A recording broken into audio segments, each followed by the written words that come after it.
सेना के अड्डे के किनारे लगे प्राचीन बरगद के पेड़ों पर मीको नाम का एक चालाक बंदर रहता था। वह दूसरे बंदरों जैसा नहीं था, जो सिर्फ फेंके हुए फल उठाकर खुश हो जाते थे। मीको देखता था। वह सैनिकों को, उनके अभ्यासों को, उनकी दिनचर्या को, उनके चमकते हुए उपकरणों को देखता था। एक उमस भरी दोपहर में एक नया रंग रूट, अनाड़ी और लापरवाह, अपना बैग जंगल के किनारे लावारिस छोड़ गया। मीको को पता था उसके अंदर स्वादिष्ट राशन था, लेकिन उसने सैनिक को एक चमकदार, दिलचस्प चीज भी उसके अंदर रखते हुए देखा था, एक कंपास। मीको ने इंतजार किया जब तक कि रास्ता साफ नहीं हो गया। फिर वह एक परछाई की तरह तेजी से नीचे उतरा। उसने बैग खोला, एक फॉइल लिपटी एनर्जी बार पकड़ी और फिर अपनी आंखों में शरारत भरी चमक के साथ कंपास उठा लिया।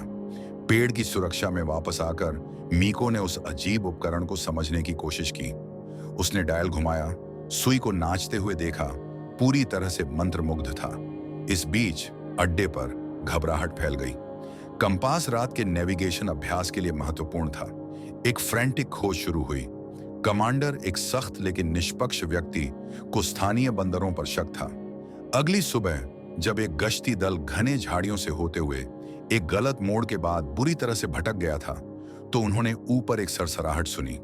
ऊपर देखने पर उन्होंने मीको को एक ऊंची शाखा पर कंपास पकड़े हुए देखा। वह उत्साहित होकर चैटर कर रहा था, अपनी छोटी सिकुड़ी हुई उंगली से एक विशिष्ट दिशा की ओर इशारा कर रहा था। जिज्ञासावश प्रमुख सैनिक ने मीको के अजीब मार्गदर्शन का पालन करने का फैसला किया।